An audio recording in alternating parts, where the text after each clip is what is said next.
Hello students, welcome back again to nucleic M forum. इसके पहले के वीडियो में हमने अल्डिहाइड कीटोन कार्बोक्सिलिक एसिड ये टॉपिक पे हमने वो वीडियो रोक दिया था क्योंकि लेंथ काफ़ी ज़्यादा बढ़ जा सकती थी वो वीडियो की, इसलिए। तो आज के इस वीडियो से हम अल्डिहाइड कीटोन कार्बोक्सिलिक एसिड ये टॉपिक से आगे के टॉपिक तक के इंपॉर्टेंट टॉपिक देखते हैं मार्च 2024 के एग्जाम के हिसाब से। चलिए फिर अल्डिहाइड कीटोन कार्बोक्सिलिक एसिड में सबसे पहला ऐसा कौन सा टॉपिक है जो इंपॉर्टेंट है, that is reducing property.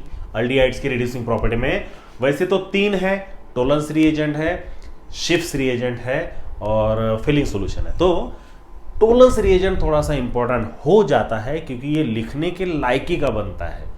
Filling solution भी है, शिफ्स रिएजेंट में उतना कुछ खास है नहीं क्योंकि रिएक्शन है नहीं, और फिलिंग सॉल्यूशन इसके पहले पूछे गए हैं बहुत बार, टोलेंस रिएजेंट नहीं पूछा है। तो इस बार थोड़ा सा टोलेंस रिएजेंट को ना प्रेफरेंस दीजिएगा, बहुत इंपॉर्टेंट होगा ये टोलेंस रिएजेंट, ठीक है। देन नेक्स्ट, ये बहुत इंपॉर्टेंट है।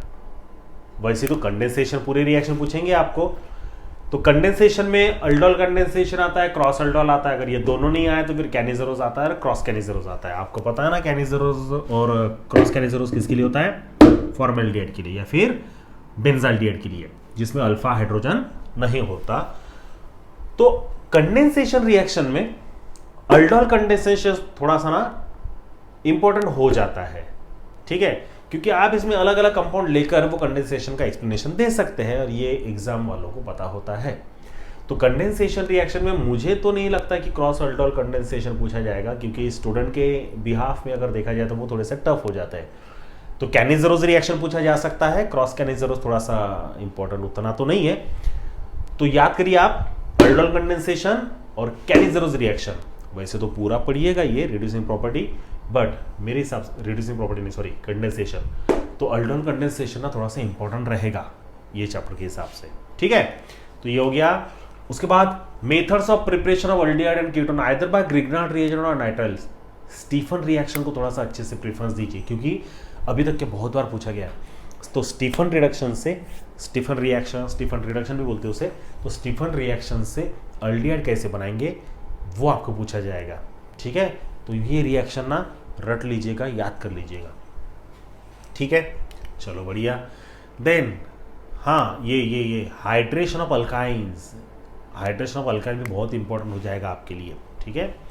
Then Etard reaction naming reaction है, 1 मार्क के लिए पूछा जा सकता है, 2 मार्क के लिए तो मुझे नहीं लगता वो आएगा, ठीक है, बट 1 मार्क के लिए। देन गैटरमन कॉच रिएक्शन या फिर फॉर्मुलेशन ऑफ अरेंज, तो ये भी थोड़ी सी इंपॉर्टेंट हो जाएगी। तो इटार्ड रिएक्शन, गैटरमन कॉच रिएक्शन सिंगल मार्क के लिए, स्टीफन रिएक्शन 2 मार्क के लिए पूछा जाएगा। तो ग्रिग्नार्ड रिएजेंट हो या नाइट्राइल हो, दो में से किसी एक अच्छे से प्रिपेयर करिएगा, अल्डिहाइड के लिए या फिर कीटोन्स के लिए, फिर दोनों पूछे जा सकते हैं। अगर दोनों पूछेंगे तो फिर वो 3 मार्क्स के लिए हो जाएगा, पर मुझे नहीं लगता दो में से कोई एक पूछा जाएगा। तो अल्डिहाइड में एसिटाल्डिहाइड बोल सकता है, प्रोपेनाल्डिहाइड बोल सकता है, वो कंपाउंड लेगा। मैंने यहाँ पर अल्डिहाइड कीटोन लिखे हैं, वो कंपाउंड का कोई एक नाम देंगे, वो बोलेंगे कि ग्रिग्नार्ड रिएजेंट से ये अल्डिहाइड कैसे बनेगा। तो वही अगेन सेम जिसके पहले की वीडियो में बताया था मैंने आपको कि रिएक्शन लिखना होगा, रिएक्टेंट और प्रोडक्ट का नाम लिखना होगा, ठीक है। तो ये आपको मेंशन करना होगा।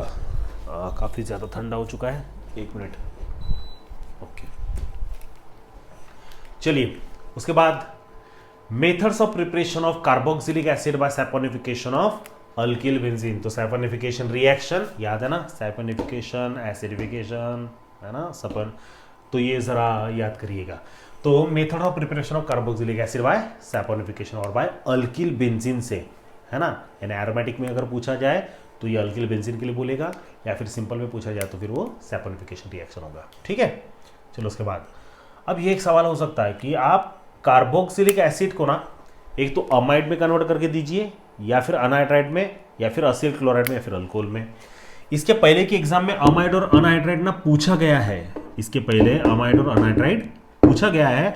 इस बार असिल क्लोराइड और अल्कोहल पूछे जाने के चांसेस बन सकते हैं, इसलिए मैंने इंपॉर्टेंट इनको रखा है रेड में, बट फिर भी वो रिपीट पूछे जा सकते हैं। अमाइड और अनहाइड्राइड अगेन रिपीट पूछे जा सकते हैं। तो आप एक काम करिए ना यार, सिंपल कार्बोक्सिलिक एसिड का ना chemical reactivity amide, anhydride, Aseel chloride हो या फिर अल्कोहल हो, सभी के लिए याद कर लीजिए आप। 4 में से कोई एक तो पक्का आएगा ही आएगा, ऐसा समझ लीजिए आप, पक्का आएगा, ठीक है। नहीं आएगा तो कुछ बोलने नहीं है आप। बोलना नहीं, ठीक है, अलाउ नहीं है। ये सबसे इम्पोर्टेंट हिंसबर्ग टेस्ट में जो रिएजेंट इस्तेमाल होता है पता है आपको, बेंजीन सल्फोनिल क्लोराइड, तो वो नाम लिखना पड़ सकता है या फिर हो सकता है उसका स्ट्रक्चर आपको निकालना पड़े, तो वो ज़रा याद कर लीजिएगा, ठीक है। तो हिंसबर्ग टेस्ट में जो रिएक्शन है उसमें जो रिएक्टेंट इस्तेमाल होता है ना, वो आपको मेंशन करना होगा, ठीक है। देन हैलोफॉर्म रिएक्शन बहुत इंपॉर्टेंट है, इस बार आने के चांसेस 99% बन सकते हैं। बहुत अच्छे से इसको रट लीजिए, आप रट लीजिए इसको, ठीक है। ये हो गया अल्डिहाइड कीटोन कार्बोक्सिलिक एसिड। वो मैक्सिमम 8 मार्क के लिए चैप्टर है और मिनिमम 6 मार्क के लिए है। अब वेटेज थोड़ा सा कम ज़्यादा होता है तो वो देख लीजिएगा आप। नेक्स्ट चैप्टर आता है आपका अमाइंस। अब अमाइंस में क्या इंपॉर्टेंट देखते हैं, हॉफमन्स ब्रोमामाइड डिग्रेडेशन। सिंगल लाइन में, एक ही लाइन में फिनिश होने वाली रिएक्शन 1 मार्क के लिए पूछा जाएगा, 2 मार्क के लेवल का नहीं है ये, ठीक है। तो आप इसको ना बहुत अच्छे से प्रिपेयर करिए हॉफमन्स ब्रोमामाइड डिग्रेडेशन के लिए। या फिर अगर हॉफमन ब्रोमामाइड डिग्रेडेशन नहीं आता तो गैब्रायल थैलामाइड सिंथेसिस, इसको कर लीजिएगा। वैसे तो देखिए जो भी मैं बता रहा हूँ ना आपको, ये सारे के सारे रिएक्शन इंपॉर्टेंट है।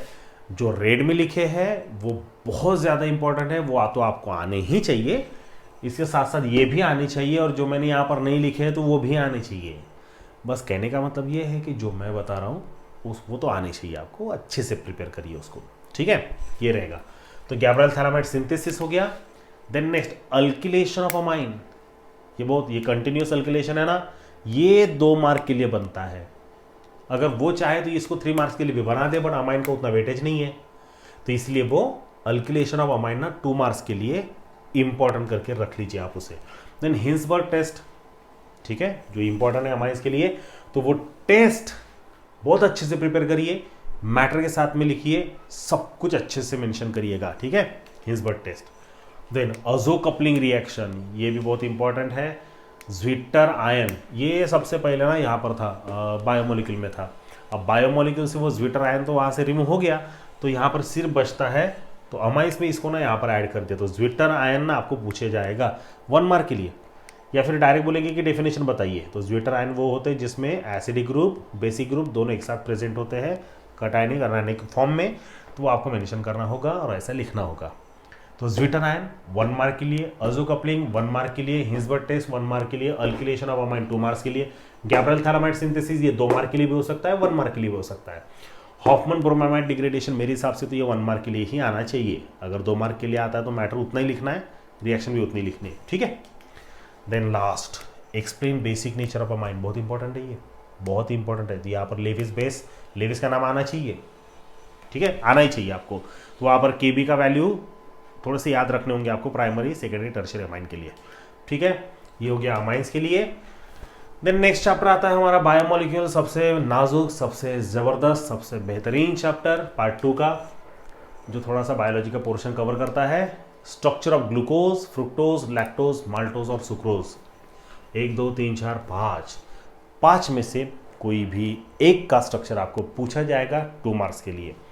अब ग्लूकोज और फ्रुक्टोज, इसमें आपको साइक्लिक स्ट्रक्चर भी बोला जा सकता है, रिंग स्ट्रक्चर भी बोला जा सकता है, बट माल्टोज और सुक्रोज या फिर लैक्टोज, ये तीनों का जो स्ट्रक्चर है कॉम्बिनेशन में अल्फा ग्लाइकोसाइडिक लिंकेज या फिर बीटा ग्लाइकोसाइडिक लिंकेज अगर होगा तो, बीटा तो नहीं है, सब अल्फा वाली है, ठीक है, क्योंकि बीटा वाला एक था सेलोबायोस तो गया, सिलेबस से गया।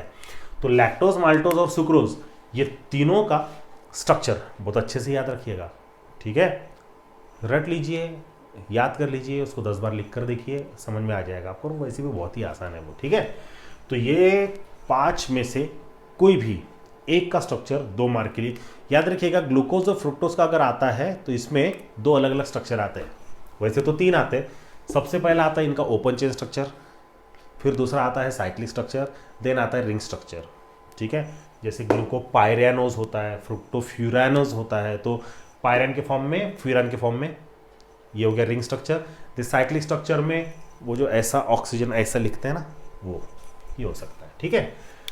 Then next denaturation of protein, ये सबसे ज़्यादा इंपॉर्टेंट इस चैप्टर में, सबसे ज़्यादा, और ऐसा समझ लीजिए कि इस चैप्टर में ये तो आएगा ही आएगा, ठीक है। अगर डीनेचुरेशन ऑफ प्रोटीन नहीं आता है ना, तो आप पेप्टाइड लिंकेज तो बहुत अच्छे से याद कर ही लीजिए, रट लीजिए आप। Peptide linkage, denaturation of protein, और एक है, बता सकते हैं आप कौन सा है? ठीक है, अगर यहाँ पर नहीं आता है तो कमेंट सेक्शन में बताइएगा या फिर मैं बता दूंगा, ठीक है, और आ ही जाएगा शायद। स्ट्रक्चर ऑफ डेक्स्ट्रोराइबोस और स्ट्रक्चर ऑफ ग्लाइसिन, ये स्ट्रक्चर पूछा जाने का चांसेस होता है और ये इंपॉर्टेंट होगा, ठीक है। देखो स्ट्रक्चर अगर वो जो 5 है ना, कौन से 5, ये देखिए, ग्लूकोज, फ्रुक्टोज, माल्टोज, सुक्रोज, ये जो 5 है अगर ये नहीं आते हैं ना तो बेटा आप डेक्स्ट्रोराइबोस या फिर ग्लाइसिन, दो में से किसी एक का स्ट्रक्चर तो आप याद कर ही लीजिए। दोनों भी पूछे जा सकते हैं पर कोई भी एक पूछा जा सकता है तो भी आप याद रखिए, ठीक है, बढ़िया।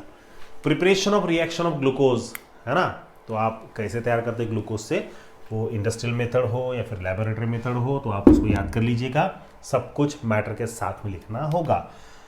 मैकेनिज्म ऑफ एंजाइम कैटालिसिस है ना, ये बहुत इंपॉर्टेंट है, तो एंजाइम का कैटालिसिस का मैकेनिज्म आपको मेंशन करना होगा, ये इसके पहले भी बहुत बार पूछा जा चुका है, तो ये थोड़ा सा इंपॉर्टेंट रहेगा। अब देखिए यहाँ पर मैंने एक चीज़ नहीं बताई जो आपको कमेंट सेक्शन में बतानी है, तो वो ये है कि डीनेचुरेशन ऑफ प्रोटीन हो गया ना, एक टॉपिक है अभी याद नहीं आ रहा है, ठीक है, अगर मुझे याद आता है तो मैं एक काम करते हैं, आप डिस्क्रिप्शन में देख लीजिएगा, उसमें मैं आपको बता दूंगा, ठीक है, अभी याद नहीं आ रहा है या फिर याद आता है तो मैं अभी बता दूंगा।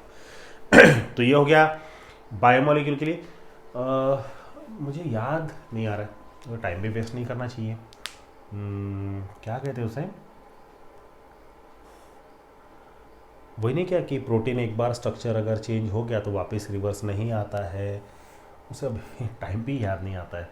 चलो ठीक है, मैं एक काम करता हूँ, डिस्क्रिप्शन में लिखकर छोड़ देता हूँ उसे इम्पोर्टेंट, तो आप वो डिस्क्रिप्शन में जाइए देख लीजिए, और अगर फिर भी वो कुछ दिक्कत आती है तो मुझे कमेंट में बता दीजिएगा, ठीक है।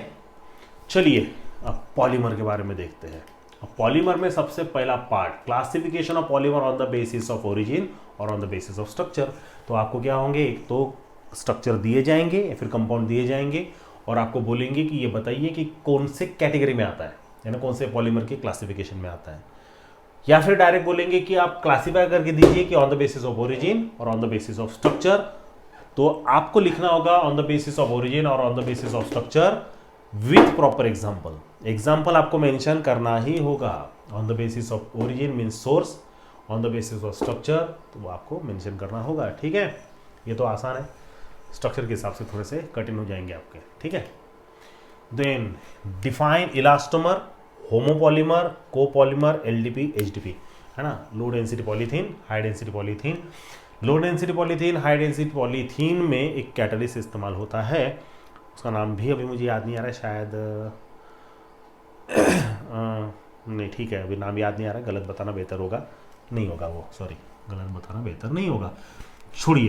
तो elastomer, homopolymer, copolymer, LDP, HDP, ये 1 2 3 4 5, ये 5 में से कोई भी एक डेफिनेशन आप रट लीजिए, ठीक है, आने के चांसेस बनते हैं इसके।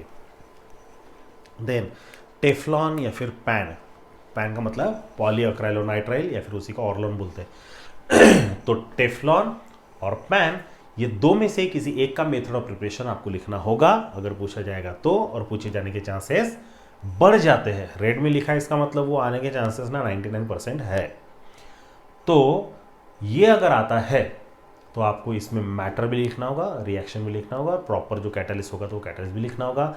अब स्टूडेंट क्या करते हैं, रिएक्टर लिखते हैं, प्रोडक्ट लिखते हैं, बीच की स्टेज लिखते ही नहीं, क्योंकि इंटरमीडिएट स्टेज होती है जिसको हम रिपीटिंग यूनिट कहते हैं, तो वो रिपीटिंग यूनिट लिखना ज़रूरी है।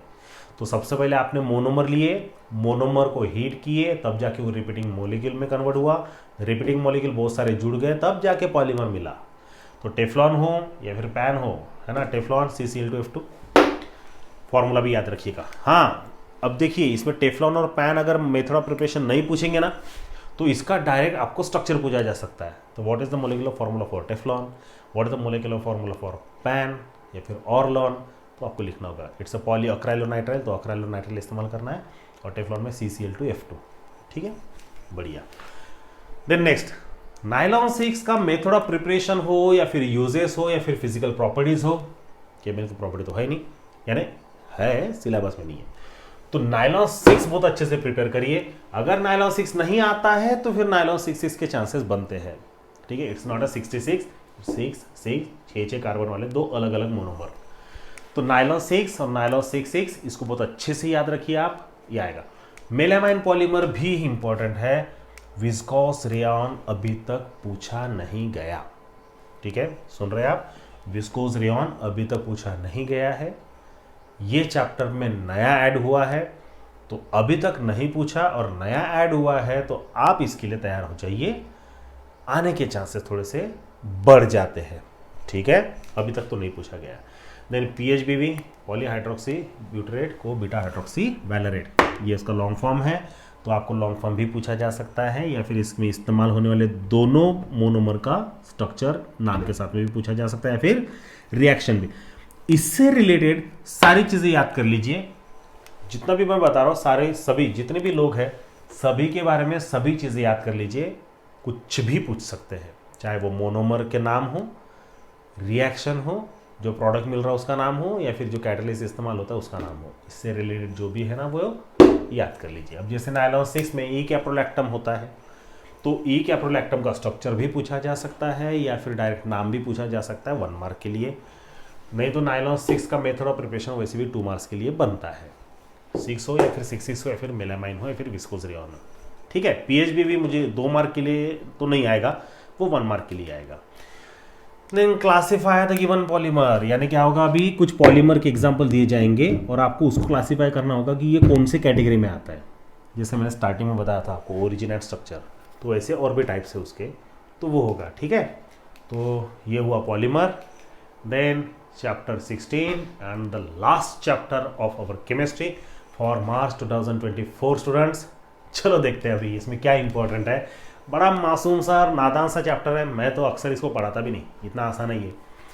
परसेंटेज एटम इकोनॉमी कैलकुलेट करने के लिए बोल सकता है, ठीक है। तो वो कैसे कैलकुलेट करते हैं, कार्बन का इस्तेमाल करके, तो वो आपको वहाँ पर मेंशन करना होगा। Then what is nano material, simple 1 line की डेफिनेशन। ये मैक्सिमम 3 मार्क का चैप्टर है, 2 मार्क का मिनिमम आएगा, तो सिंगल मार्क के लिए बनते हैं, या फिर डेफिनेशन। देन एडवांटेजेस या फिर डिसएडवांटेजेस नैनो मटेरियल के, या फिर advantages and disadvantages of nano technology, ठीक है। तो ये या फिर ये, यानी नैनो मटेरियल या फिर नैनो टेक्नोलॉजी, दो में से किसी एक का एडवांटेज पूछा जा सकता है या फिर किसी एक का डिसएडवांटेज। ऐसा कभी नहीं होगा कि एडवांटेज नैनो मटेरियल का पूछा तो डिसएडवांटेज नहीं, बिल्कुल नहीं। अगर एडवांटेजेस पूछे हैं तो फिर पूरे चैप्टर में कुछ नहीं पूछा जाएगा, और अगर आपको सिंगल डेफिनेशन पूछी गई है तो फिर ऐसे 2 डेफिनेशन पूछी जाएगी 2 मार्क के लिए, ठीक है।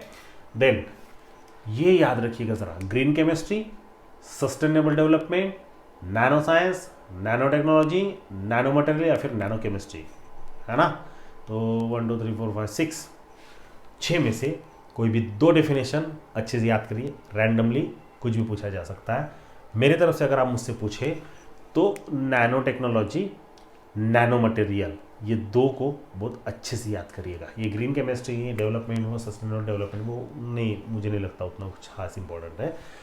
तो नैनो टेक्नोलॉजी, नैनो मटेरियल या फिर नैनो केमिस्ट्री भी थोड़ा सा पकड़ लीजिए ना, 50%।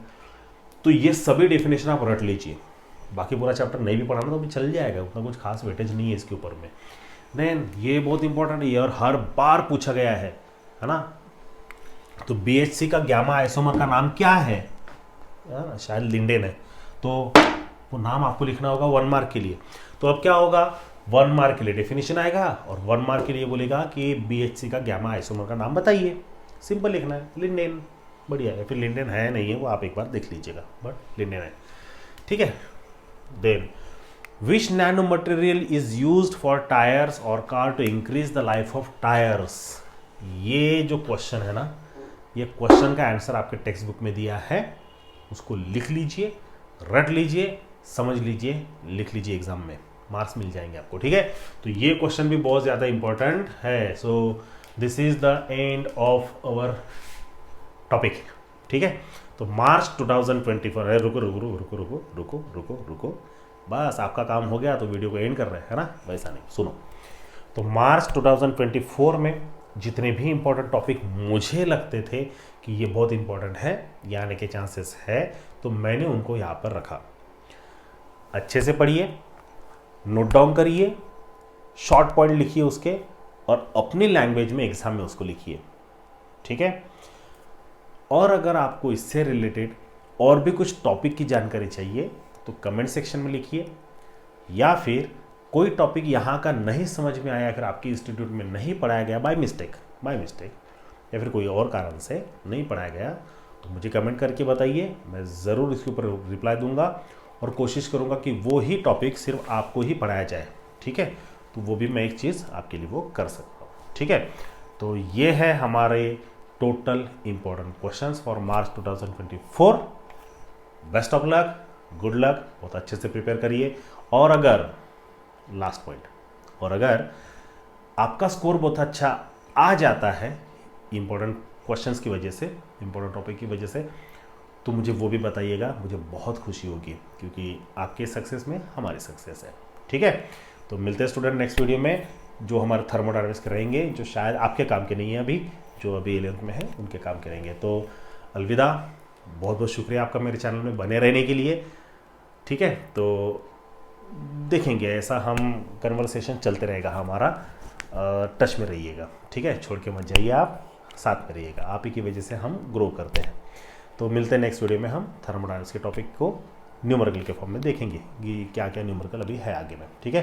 तो thank you so much again, good luck for March 2024 exam chemistry के लिए, सभी सब्जेक्ट के लिए। Thank you so much.